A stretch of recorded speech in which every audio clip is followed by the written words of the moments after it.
Never handle your long-term disability insurance appeal without a disability lawyer.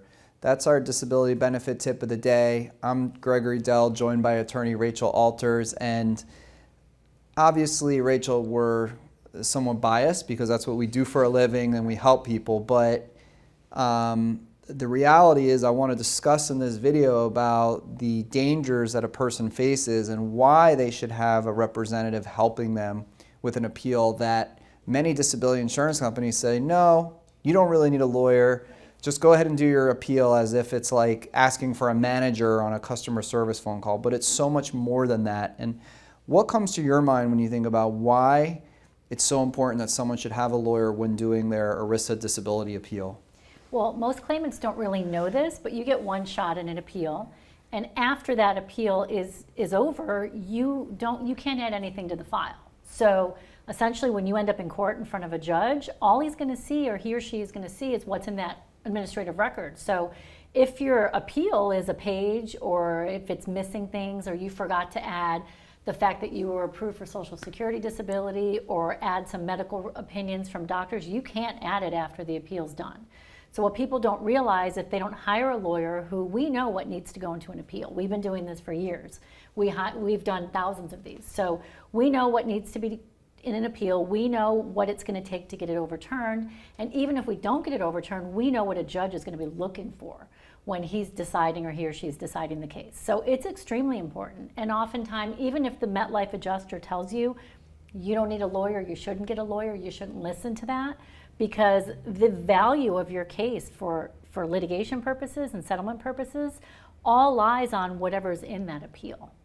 And so I know you gave MetLife as one example, Right. but break it down a little bit even more granular for people, because you said the only thing the judge is going to see is the record. Right. But people don't understand that. They think when they sue that they're going to testify, there's going to Sure. be a jury. So why is none of that going to happen? Unfortunately, when you have a group policy that's provided by your employer, it's governed by ERISA, which is it's a federal law that governs whether, what your rights are under the policy, what the insurance carrier's rights. And one of those rights for the carrier is that they don't have to undergo a jury trial, which is not so good for the claimant. A jury trial is a good thing. However, ERISA doesn't allow for that. So what ERISA says is a judge can review the administrative record.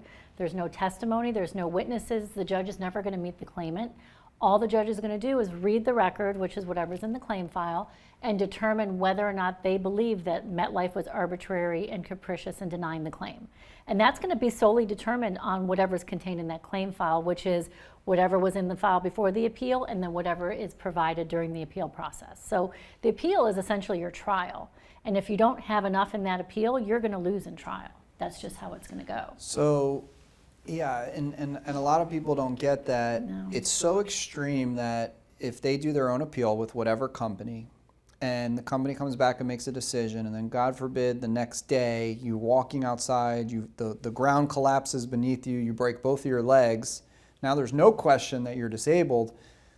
The company, the judge, nobody ever gets to consider that evidence. Nobody ever needs to consider that evidence. You're not all of a sudden now eligible for breaking both of your legs. Right. Because the record's closed. And that's how extreme people need to know. And because of that, you need to get everything into your appeal, which is the administrative record. But beyond that, the other reason that I believe that people should always have a lawyer during the appeal stage is that you need to write your appeal in an artful manner such that you're thinking about the standard of review that you mentioned, this arbitrary and capricious standard, which basically means, is the insurance company acting reasonable in their review? And you have to have an understanding of that case law so that you can write your appeal in such a way where you don't tell the insurance company exactly what they need to do, because if you get the insurance company to act reasonably in the manner in which you write your appeal, which 99% of the other law firms that try to do this work, they write that way, they put case law in, they try to tell the insurance company, you did this, you did that wrong. It's not the way to write these appeals. There's a totally different strategy so that you can win your appeal, but also still have an amazing opportunity to win in the next level when you file a lawsuit, which is why we've had so much success in doing it that way. So we have lots of videos, that we've done together about how to write an appeal and all different strategies depending upon the medical condition, the occupation. I mean, hundreds of different videos and tips. But the greatest thing that we do at this stage is offer a free initial consultation where people can call us, send us a copy of the denial letter.